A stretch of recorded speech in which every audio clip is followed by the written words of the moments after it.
Hello, retro fans. Initially, I had planned to work on this SID replacement comparison video, but this week is a little bit busy and I do not have enough time in one major chunk, so to say, to work consistently on one topic because I'm coming back late from work and there are a couple of other things going on.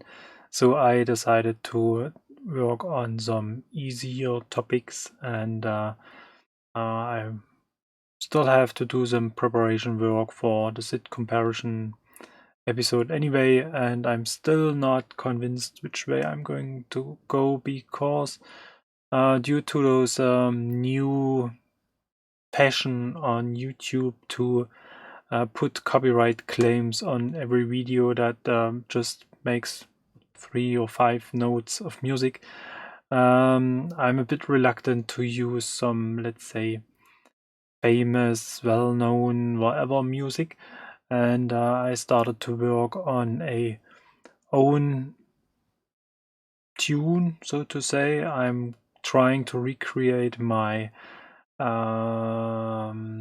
channel intro music in the Messiah sequencer, and I made some progress so far. I'm not very happy with the result yet, but well, it's still something I need to have. I need to have some to spend some time on. Now I got it right. But I can give you a short preview of how it sounds right now.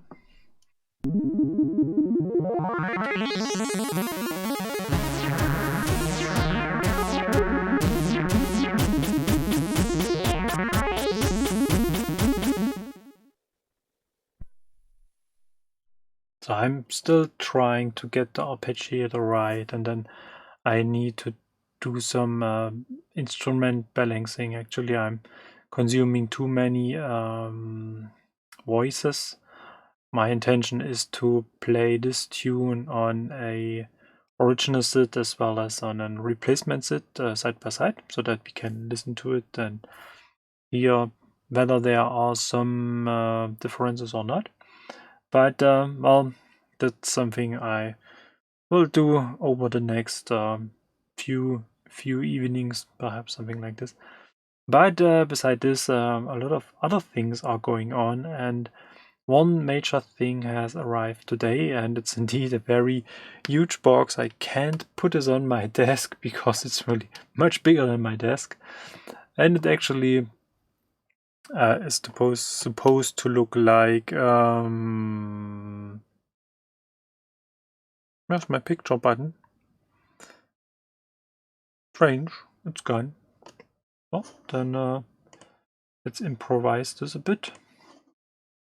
I changed the scene in between, so therefore we can't see it, but here it is. As you can see, it's indeed a huge box, and I had to put this in a different room to even get the content out of the package. And this came from the Czech Republic, and as you can see, it's from Prusa Research. And obviously it's going to be a new 3D printer, and I'm very excited. And I was really having a kind of a hard time whether I go for this new printer or not, but basically I decided that this is going to be a good idea because I spend a lot of time with my current printer to optimize this and to work on certain things, and it's still a very nice, very interesting 3D printer, and but it is, let's say, not really comparable to the Prusa, hopefully. So in terms of speed, in terms of noise, and therefore I decided, well, my main focus is to create parts and to print parts and not to spend so much time with the printer itself. And therefore I was more or less interested in some, let's say, consumer-oriented product, and hopefully this is going to fulfill my needs, my hopes and wishes. But anyway, talking about 3D printing, I just move on to my desk because I working on a side project, and for this I had to print something, and this is basically a joyport cover replacement for the C64. And I found this on Thingiverse, basically the main or the basis model I found on Thingiverse. And I was really interested in to try this because this is a mount to install an SD to IC device into the C64 without cutting and drilling and everything like this to the case or off the case basically. And I started to work on the model. The first one was a bit crappy, I had to say. It was more like it was glued together out of different shapes and boxes and forms, so it was not really useful. And I went for the second model, and I did already some optimization. There are still some slicer issues where I have to connect some parts, and the main idea I have, and that is probably required to move this mount here a bit to a different position, and we can have a zoom view on it as well, is that I want to put in switches, so micro switches for the operation of the, or for operating the SD to IC device, and to insert some LEDs as well to show the status of the SD to IC device. So this is very interesting, because if you want to use this, for example, in conjunction with Messiah or something like this, and you're going to save a song, a pattern, an instrument, whatever, then it is really good to have some feedback whether your device has saved something or not. I had a few times the issue that I was assuming everything was fine, but just to learn later on that the save has kind of failed, and this is mostly due to disk full errors or something like this. And what I figured out as well is that I'm going to need 3 buttons, so next image, previous image, and reset, and 2 status LEDs.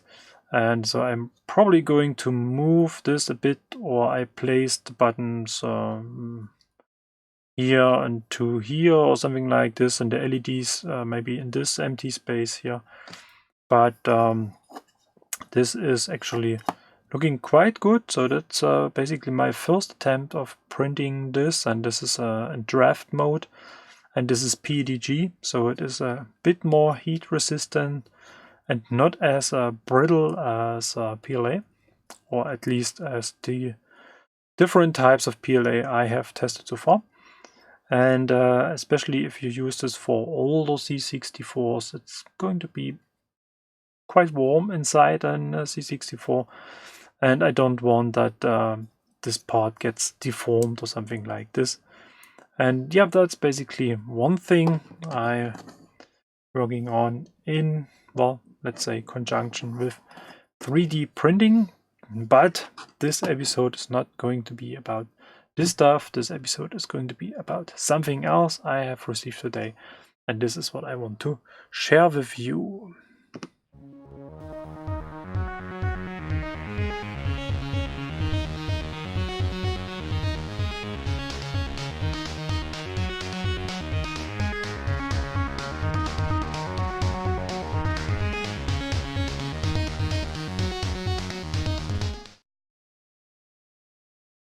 So let's switch to the desk view, and as you can see, there's a box.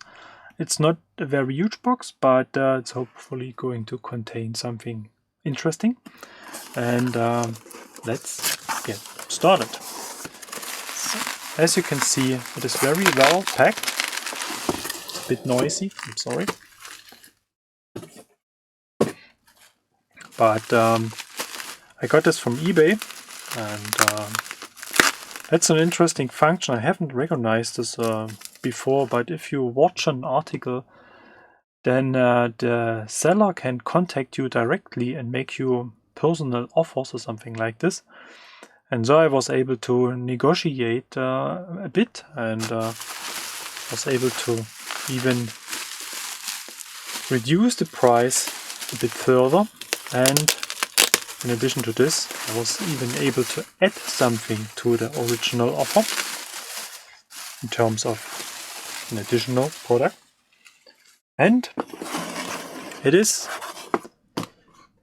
the so-called 8-bit pocket, or the Famicom 8-bit pocket, and that's going to be a pocket Famicom.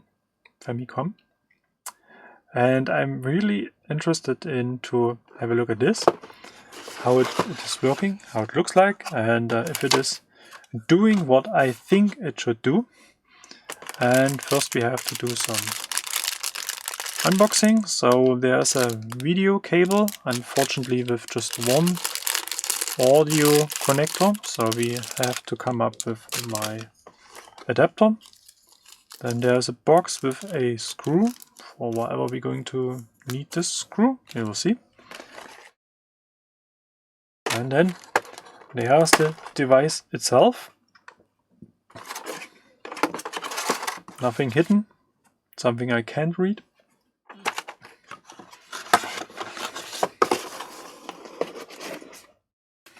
And yes, so this is the Famicom Pocket, and as you can see, it has a original Famicom slot to insert Famicom games.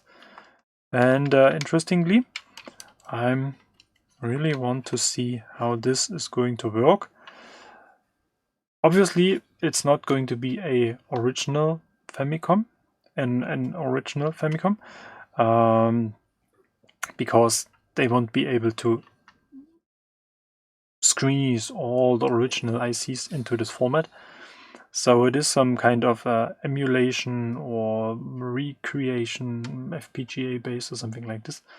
But we may figure this out because I'm going to have a look inside. But before we go and dismantle this, I think we should check whether we can play actually games on it. So as you can see, it is new, at least there is some kind of screen protection on it. And there's a switch on the bottom of the device, a volume slider, volume dial regulator, whatever. Headphone plug, very important if you want to use this outdoors, so to say. And the AV cable, which we are going to use as well. So basically it feels robust. It is surprisingly light. So it is probably not the most robust case we may find on the market. So especially the back feels a bit flimsy or more weak. But I think as soon as we insert a cartridge, then this is going to feel much better. And this is perhaps the reason for the screw. So you can kind of protect your battery lid against falling off.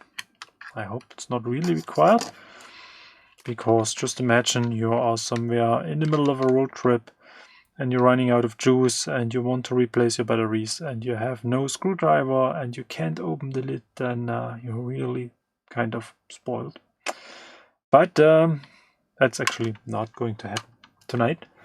But we're going to need some batteries. And fortunately, I got some Varta Destroyer of Worlds batteries. So better take them out of your devices if you're not going to use them, because they tend to leak more or less often than other brands.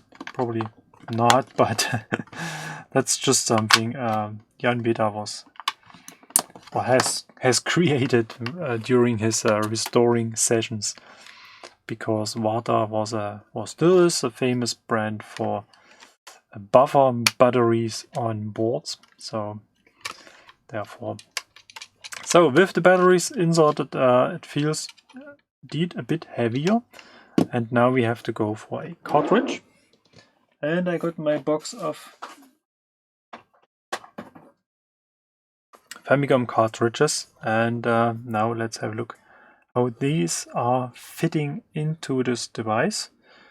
And the very first thing I'm interested in is what's going to be the direction of the cartridge, because the shape of this case kind of suggests that we have to insert the cartridge in this direction. But as it looks like on this screen, we have to turn it around and have to insert this in this direction. And this is indeed one of the tricky points of the Famicom as well as on the NES.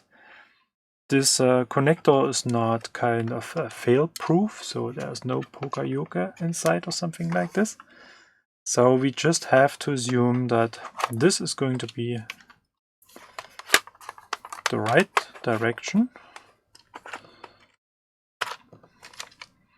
And then we just have to hope that this is not going to go up in flames. Then let's be brave and switch it on. Short flicker of the screen. Kind of a blob. And we can see something actually. It's a bit dim. So it looks like the angle is going to be very important, in which we are going to hold this device. I was expecting that the screen is a bit brighter. So maybe in terms of presentation we may just go and remove this screen protector.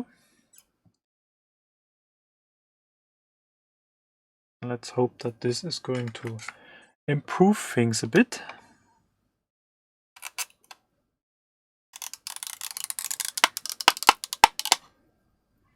Or if it's just going to be even more shiny.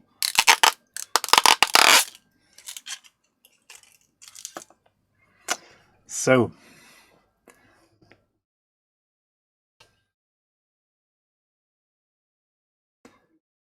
in the camera it is a barely noticeable, but in real life it looks a bit better, I have to admit. You got a reset button, so the game starts again. Let's try to find an angle where you can see something as well. So this is actually a little bit complicated, because if I turn it like this I can see something. I just noticed that it is on, but that is probably not very comfortable to play with. So we got a kick, we got a jump, and then we can move around. And it is actually really a bit hard to play like this.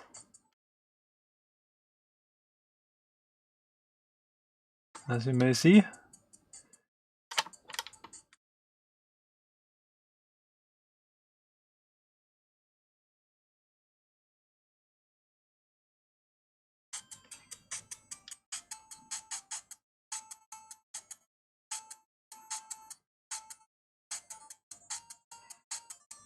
Well, at least the music sounds quite nice. So let me just have a few seconds trying to play this with the original screen.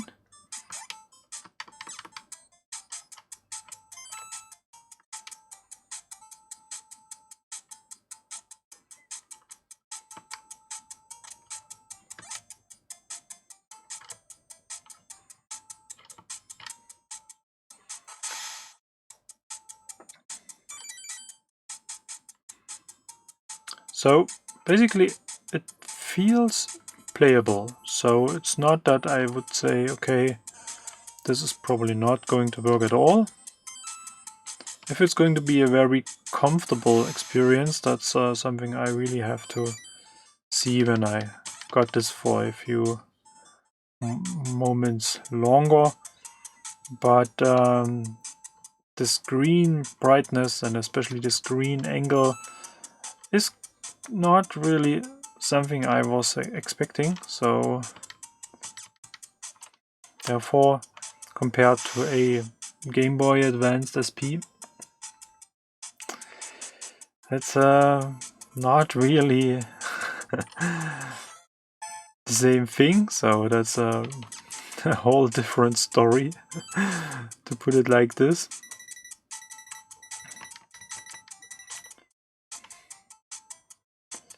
But well, depending on the content, maybe we may have a few interesting moments with this one. But well, yeah, the screen isn't really one of the strongest points of this device. I mean, in terms of ergonomics, it feels okay-ish if you have it in your hand. So the size is okay, the placement of the button, placement of fingers. I'm sorry for all my band-aids. I really cut myself a bit deep while doing the unboxing of this Prusa printer, but that's not related to Prusa. It was really just well, perhaps I was a bit impatient or something like this. I wasn't really paying attention to where I place my fingers, and you may have seen this. I got this ceramic blade knife, and it ran through my index fingers without any noticeable resistance. And therefore I really had to fix this. So yes, actually, coming back to this one, the screen is, well, not really the strongest point of this one, I have to say. So let's turn it off and let's see if we can get this connected to my capture devices.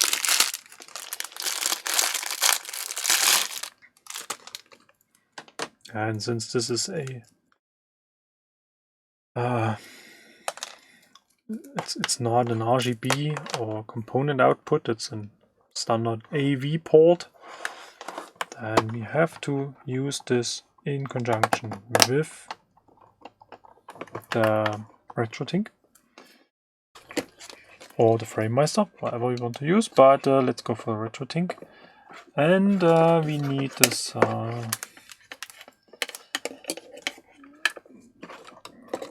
mono to stereo converter to get full stereo sound. And if we're going to switch this on, the display is off, okay. And then we have to switch to hopefully this view. And it's a bit, well, not very sharp. It has some typical NES shivering in it, but actually I'm missing the sound.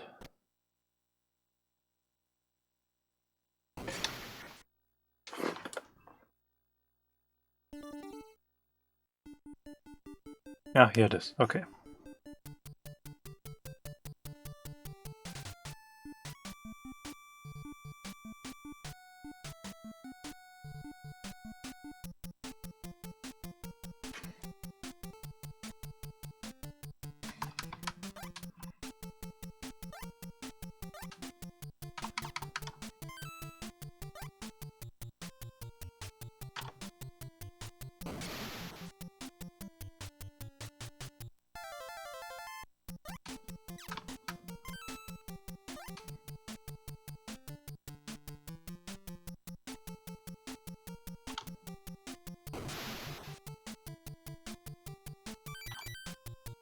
So yeah, I mean, playing this on a bigger screen with some more contrast isn't looking too bad. It's indeed not comparable with a RGB modded NES, but it is quite close to the original quality of the NES or Famicom, and therefore it feels kind of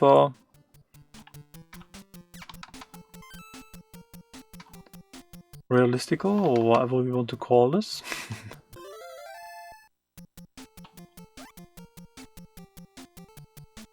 There's some stutterings. I really have to check whether this is related to 50-60 Hertz conversion issue.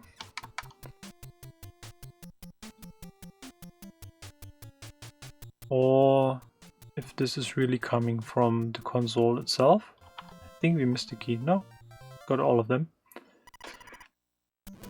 So yeah, I mean, just to have this in your pocket and just connect this to a standard AV capable screen may give you a few hours of nice gameplay. And depending on the type of games you want to play, this could be an interesting thing. So the next thing I'd like to test is whether the headphone port is working. But let's see if we can go for a different game. I got this Arcade Action 2 101 game cartridge. So in terms of traveling, it's perhaps more interesting to have a game collection, since those games are indeed a bit bigger compared to maybe Game Boy Advanced games. So if you take this, it's almost the same format, but the scaling is a bit different. So then let's get the video port out.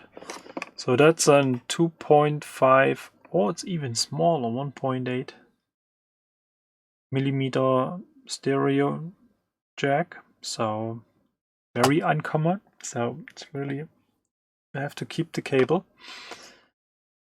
And I was going to test audio output. I got some old headphones here. And it's not really helpful for you, but it's just something I'd like to test.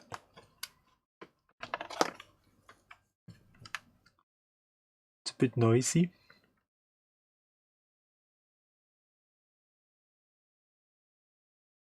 A bit loud.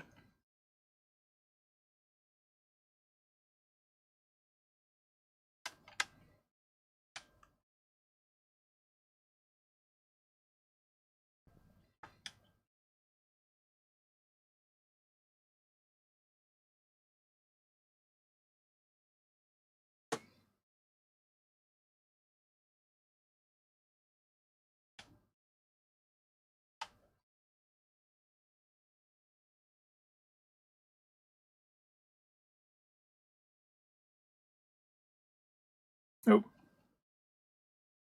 So actually, yeah, sound is okayish. It's a bit thin, but well, I mean, you're not expecting a huge boom box out of this little thingy. And for Arkanoid, the screen looks good. The game itself feels very responsive. So in terms of input lag, I tend to say it is very low. At least I do not have the impression that there is a major pause between my input and the reaction of the screen. And the button itself, they feel very responsive. So it's not micro switched, obviously, but this would be kind of strange compared to the original NES controller or the Famicom controller. And yeah, it is really playable, really usable. Screen could be a bit brighter, as I said already, but yeah, otherwise it is really something you can put in your pocket, and if you're in the mood for a quick NES gaming session, then this is indeed something you can use. So, but, well, this episode is not about watching me playing games. This episode is about having a look inside, and the first thing we have to figure out is whether this is a standard Phillips screw or whatever we want to call this, and what type of tool we have to use. So let's have a look if we can find something that fits. So that's going to be a small one. It is not long enough. It won't go inside. No. This is indeed a bit disappointing. So we have to move to a different tool. So let me see if it's somewhere in my box. I think this is going to be too thick. Yep. So then I have another one. And let's see if we can get inside this one. So that's really sad that I can't use my tool.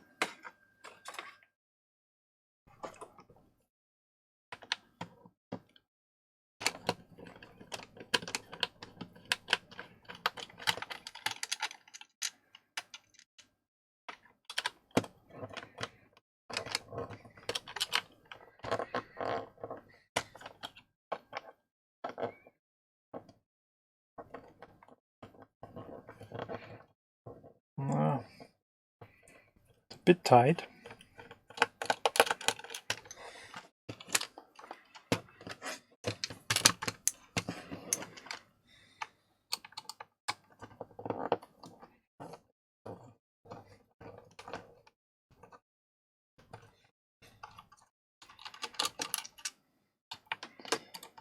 So, I mean, for the Game Boy Advance SP, or for the Advance itself, you can use the so-called movie player cartridge to play NES games. Not all of them, but some of them, the smaller ones.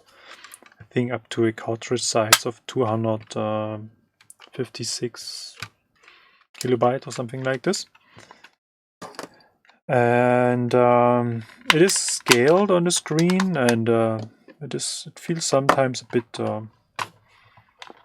delayed, and not everything is really working very fine. So if I'm going to compare this, then this could be indeed a better way of playing NES/Famicom games on the way, so to say. So now we have to remove this QC pass label, and it's probably going to break if we're going to test this. Nope. And here we can have a look inside. So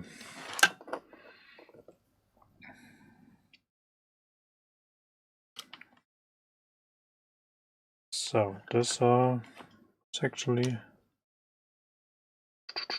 some wires with some bouquage soldering and even more screws, but here we can use the tool now, so don't make ourselves too much work. So I think we're going to need a little bit bigger one. Yep. And now I can use my sonic screwdriver like Doctor Who. Just have to figure out which direction. Oops. That was simply the wrong button.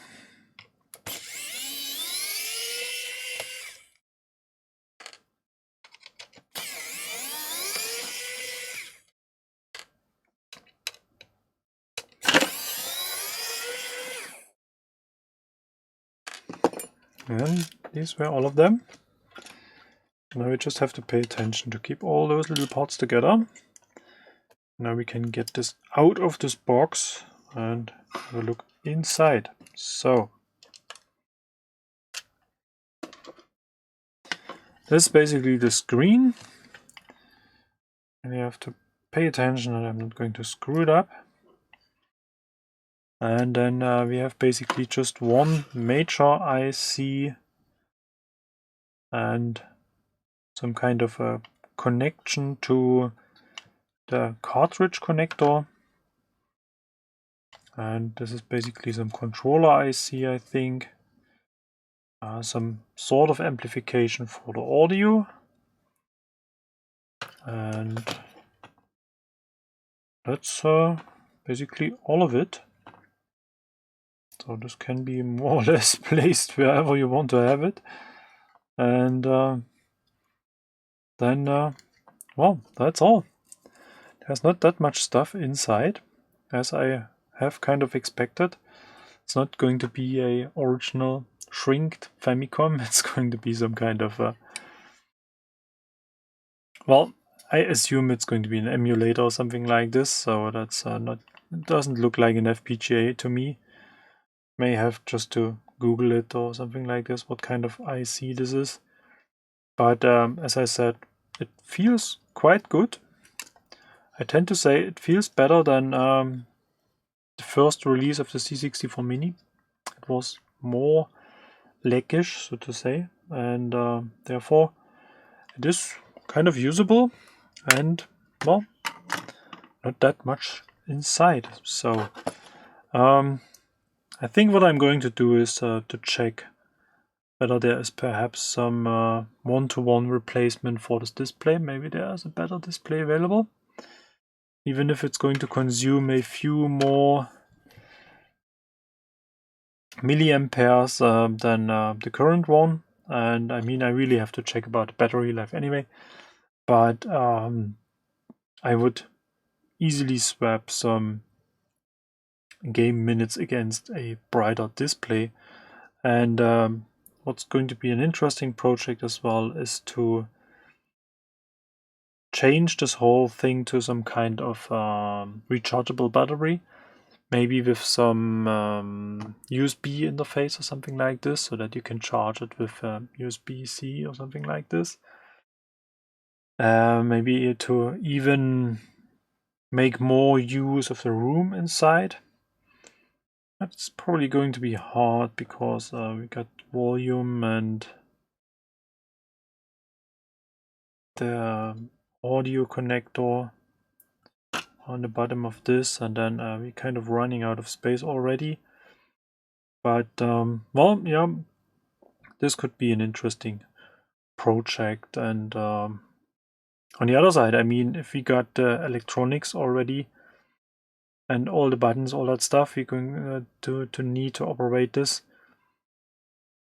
Simply creating a new case with more space for a rechargeable battery or something like this, or maybe a bigger screen. A lot of opportunities to put this into a different form and into a different experience, but that's nothing we are going to do today. I think I'm just going to put this back into this original case for now, and just going to have a few more games of it just to see if this is something I will spend some time on it, or if it's just for the fun of it. But well, we will see. So, going to be the first challenge to get all that parts back into the case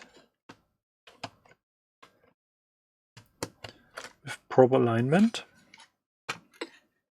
and no dust, hopefully.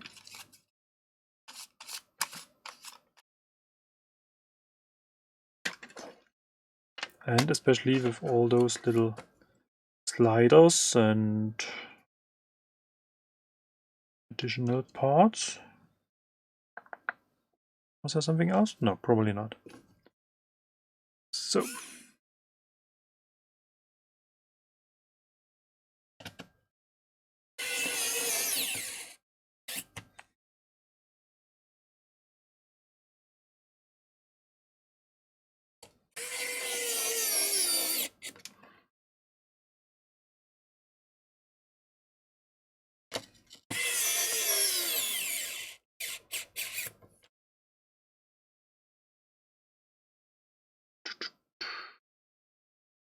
this one, I think.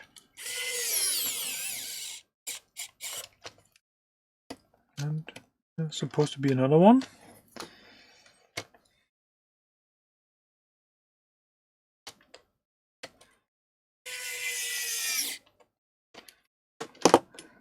So, and then I think we can put this back. And I haven't forgot something, then it should be fine.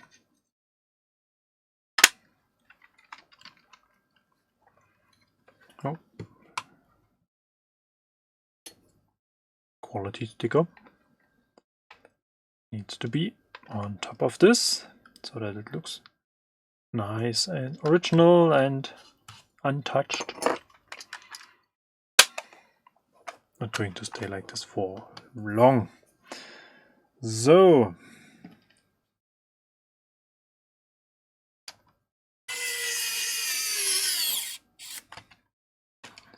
there was one, there was another one.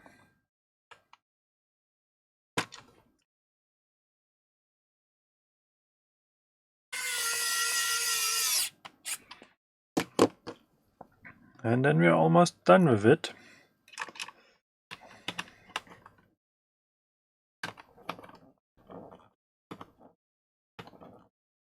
Well, it feels like that this screwdriver isn't really matching this type of screws. No, not really. So I really have to look whether I can find another one for this purpose. And if I'm going to print a 3D case, then I will make sure that my sonic screwdriver is able to assemble and disassemble it.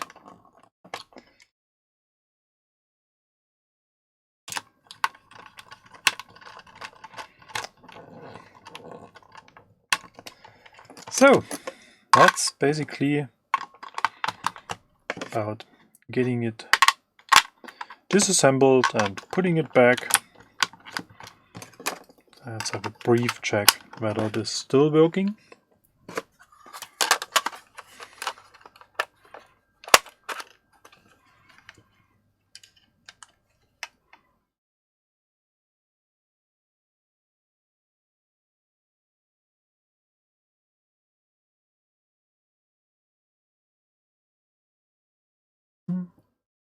Nope.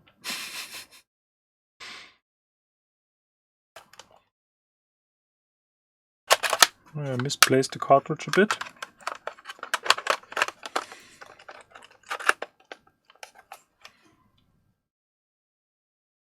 Yeah, now it's back.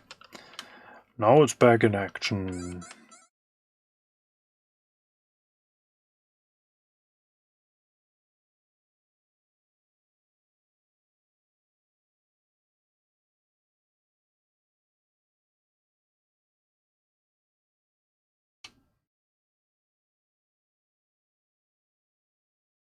So let's see how Gradius is going to look like on this screen.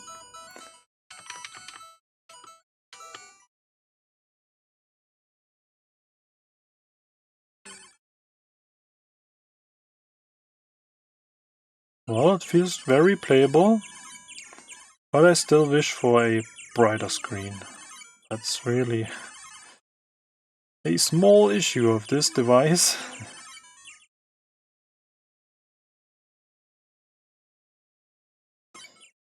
The good thing is it has some auto fire button. This makes this game much more easier to play on a handheld. But I may still have to pay some attention to it. That's really... yeah. Anyway. It needs definitely some improvements. Okay, that's basically all. Well, for this episode, it's a little bit shorter. It's not that much stuff. But, well, as I said, I'm still a bit restricted this week with available time, and I want to go back and work on the SID comparison video, and obviously I have to assemble the Prusa. It's an assembly kit. I mean, I was tempted to buy it as a already assembled printer, because the main intention is to print parts and not to play with the printer itself. But there was some inner resistance, and I couldn't do it. I really had to go for the kit and to have this assembly feeling, and then hopefully this is going to help for a basic understanding of this, how this printer works, since it's slightly different method compared to the one I have now, and therefore it's probably quite good to put all the things in place, and then if there's something not working as expected, then you may have an idea what's going to be the issue. So, as usual, thank you very much for watching, and if you have any comments, ideas, suggestions, then feel free to use the comment section.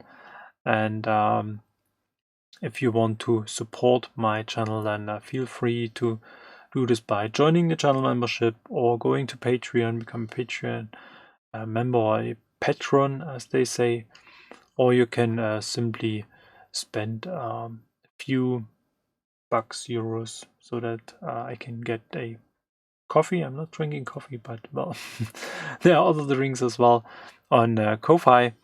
And if you have not yet done so, then feel free to subscribe to the channel as well, to stay informed about further episodes and further updates on this one. And as I said, feel free to use the comment section. I'm really looking forward to your comments, and I highly appreciate your support. And then therefore, see you for the next episode, and bye bye.